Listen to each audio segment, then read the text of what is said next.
Good? Jay? We good? All right, perfect. Good afternoon, everybody. I'm so happy that y'all are here. My name is Anthony Montes. I am a sustainable transportation and affordable housing advocate based in San Jose. I'm also a volunteer and advisor for Catalyze SV. The organization, for me, it means a lot because, like I said, I like transportation and I like good housing. But what the organization does also is kind of fill in the middle, right? We want to, their goal is to do sustainable, equitable growth. And growth comes with a lot of second and third order factors that a lot of us don't think about. When we grow, we're putting more stress on our energy supply, our energy grid. When we grow, we're putting more stress on our roadways and our public transportation systems. When we grow, we have to make sure that we do it in a just way. We have to make sure that we do it in a way that doesn't harm folks, and that also includes the input from the communities that have been most affected by bad growth in the past.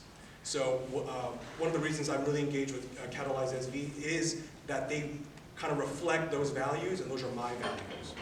So with that being said, I want to thank Jade and the rest of the Catalyze SV team for all of their work, throwing events like this, doing all the community advocacy, doing the community engagement. I know right now they've been doing a lot of work around transit-oriented development with VTA. So if we can give them a round of applause just for all their work.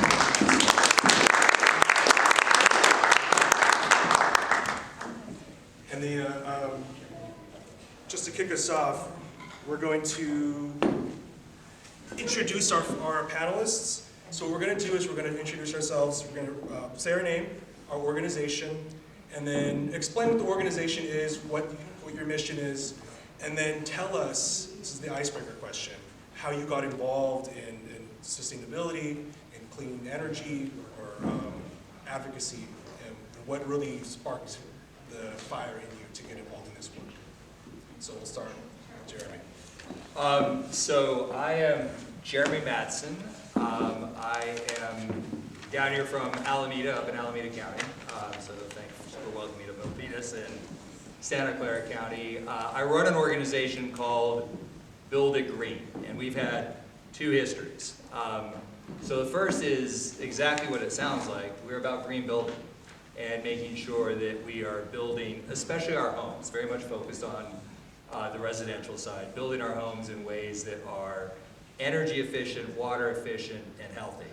But a few years ago, we made a bit of a shift, and part of that was we were created to really help stand up the residential green building industry in California, and it's really grown. We were actually, as an organization, competing with a lot of the organizations that we'd helped to create. And so we made this shift to really focusing not on just green building, but on whole communities. And very similar to how it was said in the introduction, how do we make sure communities, as they are built, as homes are built, as other elements of the community are built, are really creating the type of environmentally sound, socially equitable, affordable places that we all want to live. And I'll talk a little bit more about some of that work as we go forward. How I got involved. I guess in general, I am passionate about places, protecting open space landscapes, natural areas, ag lands, but also having amazing and wonderful cities and towns. And in this kind of theme of everything being connected, energy and transportation and housing, those are all manifestations of what makes a place amazing. And so you can do energy really well, you can do transportation really well, you can do lots of other things really well, and make your place better, or not.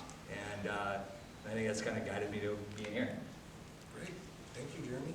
Linda? Yes, hi, I'm Linda Hutchins-Knowles, she, her pronouns. I live in San Jose.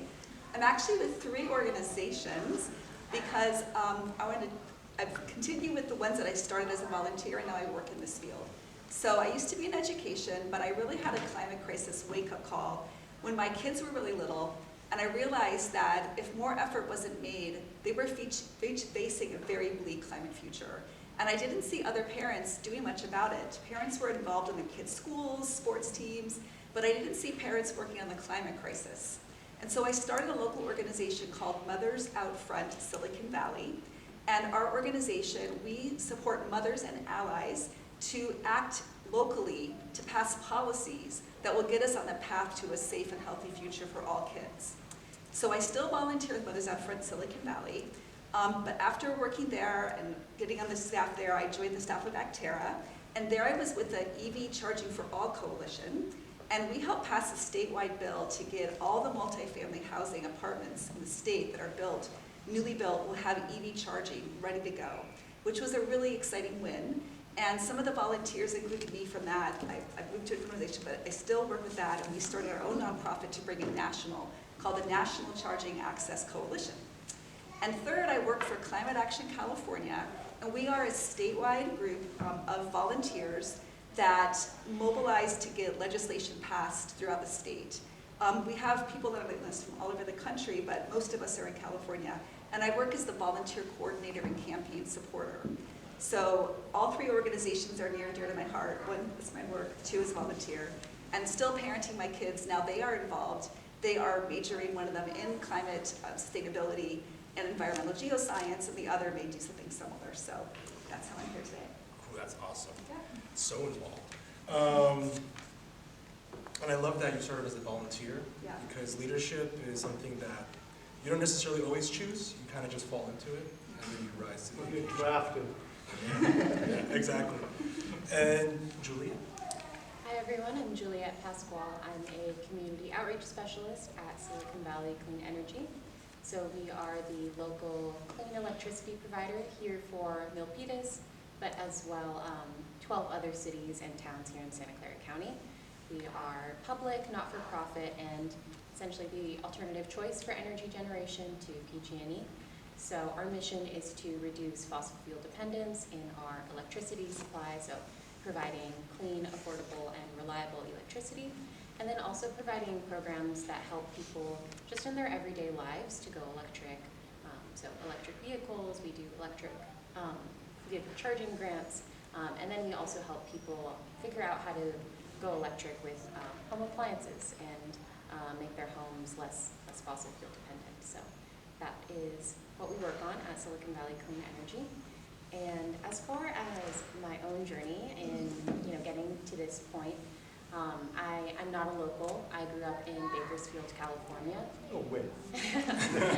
And really just growing up in a place like that where you really just feel the effects of climate, and in an area where people either don't talk about it or don't like to talk about it as much as how I would compare it to up here in the Bay Area.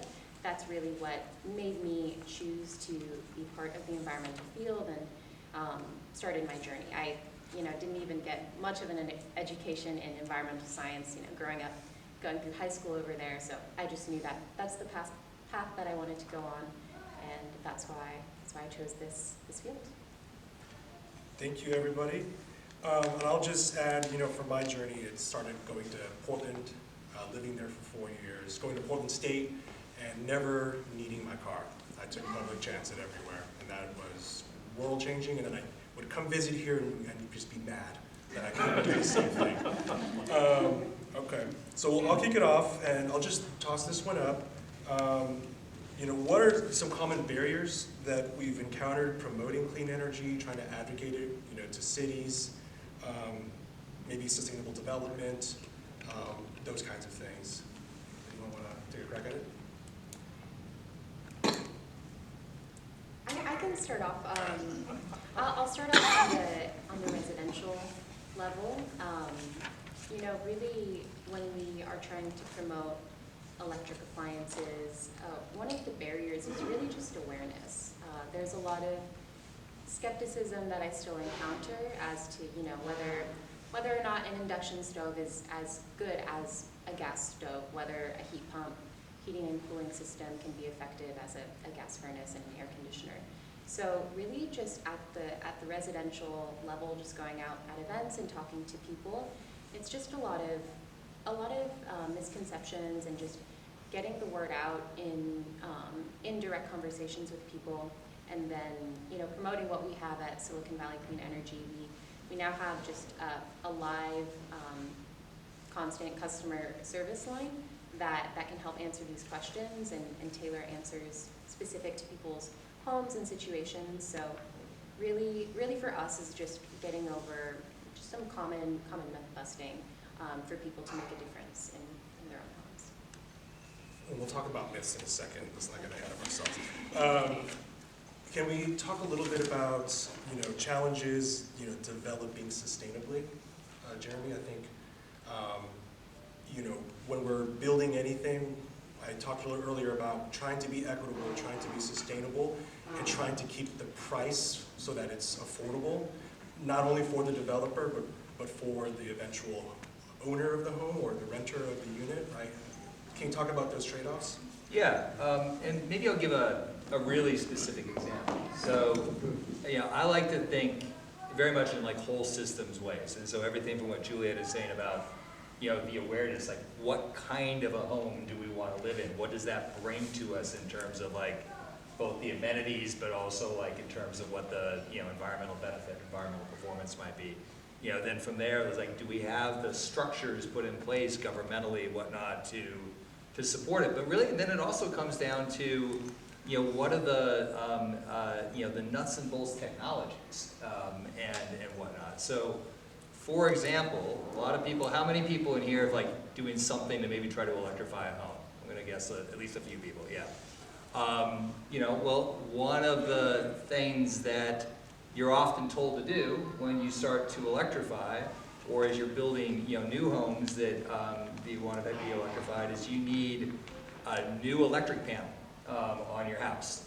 So that's that little box that has all the circuit breakers that come in, because you're going to need more, more electricity in order to do all of this, electrification, and that costs generally between as little as $3,000, and depending on the situation that you end up in, as much as $20,000 to do the new panel for more capacity into your home so you can do the right thing. So it's a, think of that as a $3,000 to $20,000 penalty to electrify your home. And so, suddenly these things that you're trying to do the right thing with, that developers maybe are trying to do the right thing with, costs are just going up. So you either can't afford it, or somebody can't afford to buy or rent a property, and so the thing that we all want to see happen doesn't get done because it's it's just out of the price range. And I'm going to hold saying anything more about that until we get to the myth part, Okay. because there's another part to that story that I'll get to. Yeah. I can piggyback on Yeah. that. Go for it. And maybe going in there, but Yeah. basically, there is a belief that we have to upgrade electrical panels, but something called the Watt Diet. The Watt Diet is a way that you can actually be really smart about it and have your appliances timed such that your electric car will stop charging when you want to run your dryer. And then your dryer can turn off when you want to do your electric vehicle. So you actually can avoid having to do a panel upgrade, but you have to be smart about it. And one of the barriers is the knowledge, which is why I think having this hotline is so awesome, because you can just call someone at SVCE and ask for help, and they have experts that can guide you. And I think lack of knowledge of what to do to help the climate and to lower your electricity bills, and then lack of resources to do it are probably the top two barriers. And I would say the third thing is lack of awareness of how to influence policies, because the policies are ultimately what's going to help all of us. Policies that reduce costs, policies that provide community choice irrigation, so we have these programs. So I would say that anybody here today looking to electrify your own home, also think about what you can do to help the whole society electrify through being an advocate. And I'll talk more about how you can advocate effectively. That's exactly where I was Oh, going. good. So we'll say more, yep. Great. Well, let's just go into the common misconceptions and the myths, right? I jotted some down. I was like, you probably have some, but here's some that I hear. Electric cars are worse than gas-powered vehicles. Our individual footprint doesn't matter. We need to focus on big industry. No one uses these bike lanes. I think that's for suck it up. But those are mine. Juliette, we'll start with you again. Yeah. So again, like Linda said, that's why we came out with our Go Electric Advisor to do just a lot of hands-on help and walk people through personalized solutions. I'm out at tabling events a lot, and I guess one thing that I will say is that a lot of people are curious about electrification, and the question is why go electric if my electricity bill is already high? And that's a tough question to get into, but what I will say about it is that if you go through certain steps, so if you take a home energy audit, see how you can make certain changes to your home to make sure that you're prepared even to go electric. So what kind of energy efficiency measures can you do to help weatherize or insulate, and see how you can save energy and just even improve the comfort of your home that way. Then, looking into going electric, seeing how, again, for your personal situation, how that would work for you.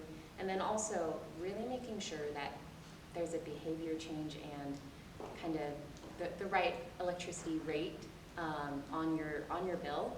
And, making those changes can actually make electrification over time, and after transitioning, it can make it on average $20 to $30 cheaper per month to be in an electric home rather than a mixed fuel home. So,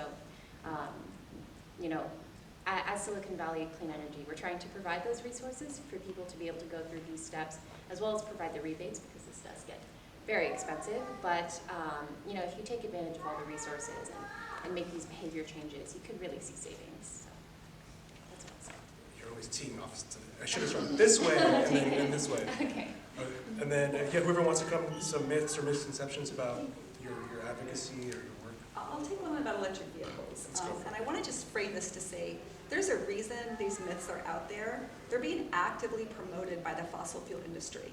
They have a vast industry. They plant stories, they plant talking points. And so one of the ones is that EVs cost more, EVs are too expensive. Similar to your home electrification, you actually will save money by getting an electric vehicle, because the cost of electricity to fuel it, if you do it at the times when it's low peak, and compare that to the cost of gas, you save on fueling it. And you also save on the maintenance, a huge amount of maintenance. I've had an EV for, I don't know, maybe 6 years now. Never had anything to it except change the tires and the windshield wiper fluid. There's no oil change. There's no problems with the engine. It's just runs smoothly. I can forget about it pretty much. So people don't realize how much cost savings come from getting an electric vehicle. There is a barrier of cost to purchase one, but it's not like everybody has to get a Tesla. There are really affordable EVs out there, and what we'll talk about when we get to the next part, the rebates, there's a lot of great rebates you can have. So you can actually get either new or used EV for as much or little than a gas-powered car, and you'll save a lot of money down the line. So that's one myth. And the other one I want to say is there's also false solutions. So there is a myth out there that hydrogen-fueled vehicles are good for the climate. So Toyota's doubled down with their Mirai, and actually the hydrogen fuel cells, though they don't produce any emissions of the tailpipe, the methane that's used to fuel them is 95% produced by, or the gas that fuels it is produced with methane, or it's methane. And so methane is one of the most potent greenhouse gas emissions. So if you want to do the right thing for the climate, you should get a battery electric car and not a hydrogen fuel cell car. And understanding that greenwashing that's out there is really important, and there's a lot of myths, so happy to talk more about that. Yeah.